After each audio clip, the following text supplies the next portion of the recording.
মিথ্যে কথা বলি আপনারা বলবেন মিথ্যে, আমি যদি সত্যি বলি আপনারা বলবেন ইয়েস। আশা আইসিডিএস এর জন্য কয়েক মাস আগেই 2-3 মাস আগে 10,000 টাকা করে দেওয়া হয়েছে তাদের ব্যাংক অ্যাকাউন্টে স্মার্টফোন কেনার জন্য। তারা অনেক কাজ করেন, তাদের আমি আমার ধন্যবাদ এবং অভিনন্দন জানাই। অপেক্ষা করুন, অপেক্ষায় ফল ফেলে। বাংলা শস্য বীমা, যাদের চাষবাস নষ্ট হয়ে যায় বিনা পয়সায় আমরা তাদের টাকা দিই, তাদের ইন্স্যুরেন্স করে দিই। কৃষকদের 10,000 টাকা করে দিই, প্লাস যাদের 1 কাঠাও জমি আছে তাদেরও 4,000 টাকা করে দিই। আমরা শস্য বিমায় 4,000 কোটি টাকার বেশি কৃষকদের দিয়েছি। আমি অনেক কিছু আছে, এগুলোর মধ্যে যাব না। কাস্টম হিয়ারিং সেন্টার থেকে শুরু করে কৃষি যন্ত্র থেকে শুরু করে প্রায় 7 লক্ষ লোককে আমরা পাট্টা দিয়েছি জমি। আজকেও অনেক পাট্টা দেওয়া হলো। এছাড়াও 290টা উদ্বাস্তু কলোনিকে আমরা স্বীকৃতি দিয়েছি। স্বাস্থ্যের ব্যাপারেও আমরা বলেছি। আমি আপনাদের বলবো, এই সিঙ্গুরে আপনারা জানেন আজও মানুষ মাসে টাকা পায় যারা জমি হারিয়েছিল। সম্পূর্ণ খাদ্যসাথী পায়, স্বাস্থ্যসাথী পায়, উন্নয়ন পায়। ট্রমা কেয়ার সেন্টার থেকে শুরু করে কৃষি বাজার, লক্ষ্মীর ভাণ্ডার সব কিছুই আছে। তা সত্ত্বেও কর্মসংস্থানের লক্ষ্যে এখানে 8 একর জমির ওপর 9 কোটি 20 লক্ষ টাকা খরচ করে সিঙ্গুর অ্যাগ্রো ইন্ডাস্ট্রিয়াল পার্ক গড়ে তোলা হয়েছে। 28টি প্লটের মধ্যে বরাদ্দ হয়ে গেছে 25টি। অনেক মানুষের কর্মসংস্থান সিঙ্গুরে হবে, কৃষিও চলবে, শিল্পও চলবে, কৃষি জমি দখল করে নয়।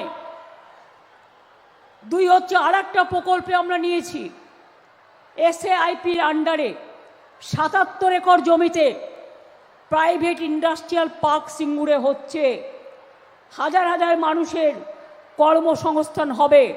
জেনে রাখুন, অ্যামাজন, ফ্লিপকার্ট এখানে বড় ওয়্যার হাউজিং তৈরি করছে, যেখানে হাজার হাজার মানুষের কর্মসংস্থান হচ্ছে, যেটা আমরা অলরেডি ক্লিয়ার করেছি। আমরা মুখে বলি না, আমরা কাজে করি। ওরা 100 দিনের কাজ বন্ধ করে দিয়েছে। আমরা মহাত্মাজির নামে, ওরা মহাত্মা গান্ধীর নাম তুলে দিয়েছে, আমরা মহাত্মাসী কর্মশ্রী প্রজেক্ট চালু করেছি। 100 দিনের কাজ বাংলায় চলছে এবং চলবে, রাজ্যের টাকায় চলবে, ভিক্ষা করব না। রোজ কাগজে বিবৃতি দিচ্ছে, টাকা দেয় না। এখানে দাঁড়িয়ে একজন মানুষ বলে গেলেন, আমি তার চেয়ারটাকে গালাগালি দিচ্ছি না, সেই চেয়ারে কেউ না কেউ আসবে, কেউ না কেউ যাবে। কি বললেন? তারা নাকি ধ্রুপদী ভাষাকে স্বীকৃতি দিয়েছেন। আমি বলি ঝুট, হ্যাঁ ঝুট, সম্পূর্ণ মিথ্যে। আপনারা সব ধ্রুপদী ভাষাকে দিয়েছিলেন, বাংলা ভাষা ছাড়া। আমি 5 বস্তা বই পাঠিয়েছিলাম দিল্লিতে, এভিডেন্স দিয়ে। আমাদের আগে পাওয়া উচিত ছিল, আপনারা করেননি, আমরা বাধ্য করেছি আপনাদের করতে। এটা মাথায় রাখবেন, আপনি করেননি, আপনার সরকার করেনি। এর জন্য আমাকে রিসার্চ টিম তৈরি করতে হয়েছিল।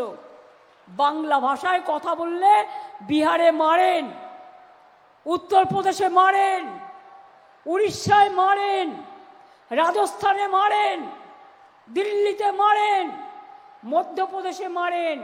কই আমরা তো কারো মারি না কাউকে, আমরা তো কারো অধিকার কারি না বন্ধু। কেন কাড়বো মানুষের অধিকার? কেউ আমার পক্ষে থাকতে পারে, কেউ বিপক্ষে থাকতে পারে, এটাই তো গণতন্ত্রের খেলা।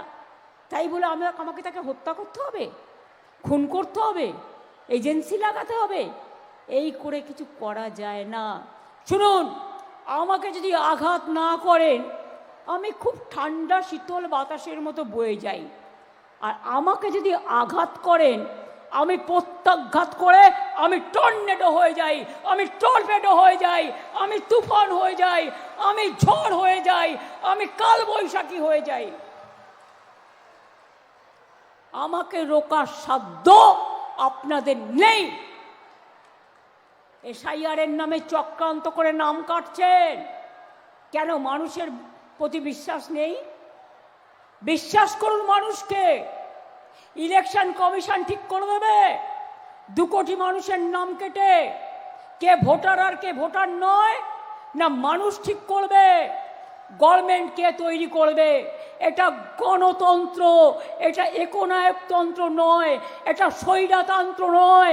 তাই বলি সাবধান, স্বৈরাচারীরা, ব্যভিচারীরা, দুরাচারীরা, লাশ ঘরে যারা লাশ পাঠাচ্ছেন, শকুনির মতো গাছে বসে আছেন, কখন কে মারা যাবে তার চোখটা উপড়ে নেবেন বাদ পাখির মতো। তাই মনে রাখবেন, আম গাছে আমরা ফলে না, আম গাছে আমি ফলে।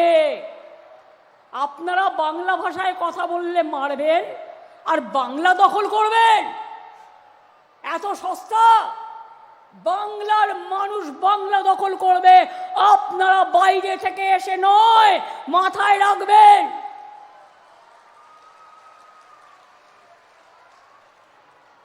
আমার আজকে এখান থেকে দিল্লি যাওয়ার কথা ছিল, দিল্লিকার লাড্ডুদের একটু চেহারা দেখার জন্য,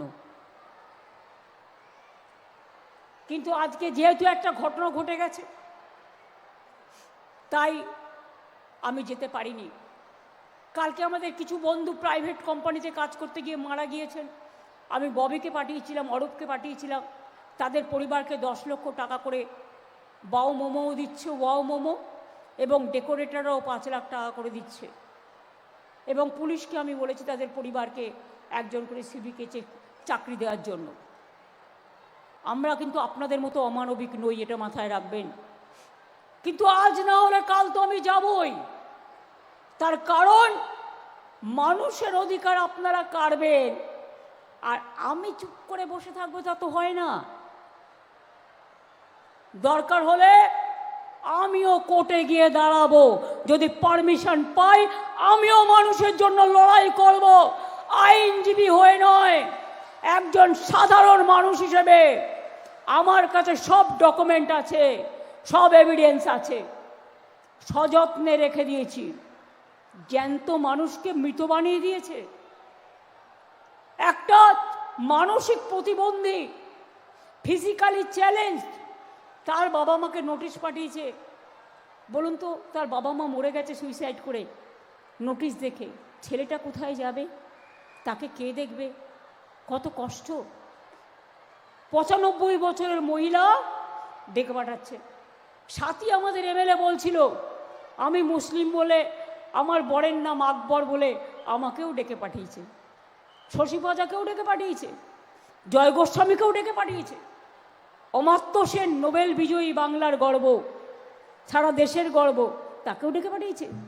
তার মানে যারা বাংলাকে স্বাধীন করলো, যারা বাংলায় নবজাগরণ করলো, যারা বাংলাকে সংস্কার দিল, নেতাজি বলুন, রবীন্দ্রনাথ বলুন, নজরুল বলুন, গান্ধীজি বাংলায় পড়ে থাকতেন, গান্ধীজিকে ভালোবাসতাম গান্ধীজি বাংলাকে। বাবা সাহেব আম্বেদকর বাংলা থেকে নির্বাচিত হয়েছিলেন। মনে রাখবেন, ক্ষুদিরামের গলায় ফাঁসি, বিনয় বাদল দীনেশ, মাতঙ্গিনী, বঙ্কিমচন্দ্র চট্টোপাধ্যায়, শরৎচন্দ্র চট্টোপাধ্যায়, ঈশ্বরচন্দ্র বিদ্যাসাগর, রাজা রামমোহন রায়, বিনয় বাদল দীনেশ, ক্ষুদিরাম প্রফুল্ল চাকি, বিদ্রোহী কবি নজরুল ইসলাম, সবাই আমাদের গর্ব। বিরসা মুন্ডারাও জীবন দিয়েছিলেন লড়াই করতে গিয়ে। সিধু কানু ডহর, আমরা ভুলে যাইনি কারো কথা। আর আজকে সেই বাংলার লোককে প্রমাণ করতে হবে আমি দেশের নাগরিক কিনা।